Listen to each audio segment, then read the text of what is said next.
നമ്മളെ ക്ലാസ്സൊക്കെ കഴിഞ്ഞ് വന്ന് നമുക്ക് ടേബിളൊക്കെ ഒന്ന് ജസ്റ്റ് ക്ലീൻ ആക്കിയിട്ട് നമുക്ക് കുറച്ച് വായിക്കാം. ഇന്ന് ആക്ച്വലി രാമായണ മാസം കഴിയാണ്. അപ്പം ഇന്ന് അതിൻ്റേതായ കുറച്ച് സംഭവങ്ങളൊക്കെ ഉണ്ട്. അതായത് അതിൻ്റെ നിവേദ്യം ഒക്കെ ഉണ്ടാക്കണം. അച്ഛനിവിടെ രാമായണം വായിക്കാറുണ്ട് കേട്ടോ. എല്ലാ വർഷവും അച്ഛനാണ് രാമായണം വായിക്കുക. അപ്പം അച്ഛൻ പറഞ്ഞത് കുറേ കാലം കൂടി കഴിഞ്ഞിട്ട് ഈ സംഭവം ഞാൻ കണ്ടിന്യൂ ചെയ്യണം എന്നാണ് പറയുന്നത്. അപ്പം ഞാനും ഇങ്ങനെ കുറച്ചൊക്കെ പഠിക്കുന്നുണ്ട്. അപ്പം എന്തെങ്കിലും നാളെ സാറ്റർഡേ ആണ്, നാളെ നമുക്ക് ക്ലാസ് ഇല്ല. അപ്പം അതുകൊണ്ട് നമ്മൾ ഇന്ന് നല്ല ഉഴപ്പാണ് കേട്ടോ. ഇനി ഫ്രൈഡേ ഞാനങ്ങനെ കാര്യമായിട്ടൊന്നും പഠിച്ചിട്ടില്ല. പിന്നെ ഏട്ടനും അമ്മയാണ് ഇങ്ങനെ പ്രസാദമൊക്കെ ഉണ്ടാക്കുക. ഞാനിങ്ങനെ അത് നോക്കി ചുമ്മാ ഫ്രണ്ട്സിന് സ്നാപ്പൊക്കെ അയച്ചുകൊണ്ടിരിക്കും. പിന്നെ വിളക്ക് വെക്കുന്നത് എൻ്റെ ഡ്യൂട്ടിയാണ്. പിന്നെ ഞാൻ വിളക്കൊക്കെ വെച്ച് നല്ല ഐശ്വര്യമായിട്ട് നമുക്ക് വ്ളോഗ് കൊണ്ടുപോവാം.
രാമ രാമ ശ്രീരാഘവാത്മാ രാമ ശ്രീരാമ രമാപദേ ശ്രീരാമ രമണീയ വിഗ്രഹ നമോസ്തുതേ നാരായണായ നമോ നാരായണായ നമോ നാരായണായ നമോ നാരായണായ നമ ശ്രീരാമനാമം പാടി വന്ന പൈങ്കിളിപ്പെണ്ണേ ശ്രീരാമ ചരിതം നീ ചൊല്ലിടൂ മടിയാതെ ശാരികപ്പൈതൽ താനും വന്നിജു വന്ധ്യന്മാരെ ശ്രീരാമസ്മൃതിയോടെ പറഞ്ഞു തുടങ്ങിനാൾ കാരണനായ ഗണനായകൻ ബ്രഹ്മാത്മകൻ കാരുണ്യമൂർത്തി ശിവാശക്തി സംഭവൻ ദേവൻ വാരണാമുഖൻ മമ പ്രാരബ്ധ വിഘ്നങ്ങളെ വാരണം ചെയ്തിടുവാനാവോളം വന്നിരിക്കുന്നേൻ വാണിടുക നാരദാവെന്നുടെ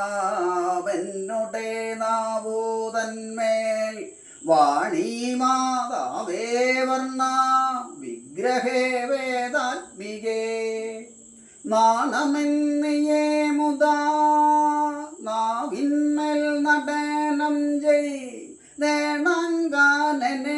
വാരധാകാനനെ ദിഗംബരൻ വാരിജോത്ഭവാമുഖ വാരിജാവാസേ ബാലേ വാരിധി തന്നിൽ തിരാമാലകളെന്ന പോലെ ഭാരതീ പദാവലി തോന്നേണം കാലേ കാലേ പാരാതെ സലക്ഷണം മേന്മേൽ മംഗളജീലേ വൃഷ്ണിവംശത്തിൽ വന്നോ കൃഷ്ണനായി പിറന്നോരു വിഷ്ണു വിശ്വാത്മാവിശേഷിച്ചനുഗ്രഹിക്കേണം വിഷ്ണുജൽഭവാസുധാ നന്ദനാപുത്രൻ വ്യാസൻ വിഷ്ണു തൻ വന്നേ വന്നോ വിറന്നാദബോധനൻ വിഷ്ണു തൻ മായാഗുണചരിദ്രാമെല്ലാം കണ്ട കൃഷ്ണനാം പുരാണകർത്താ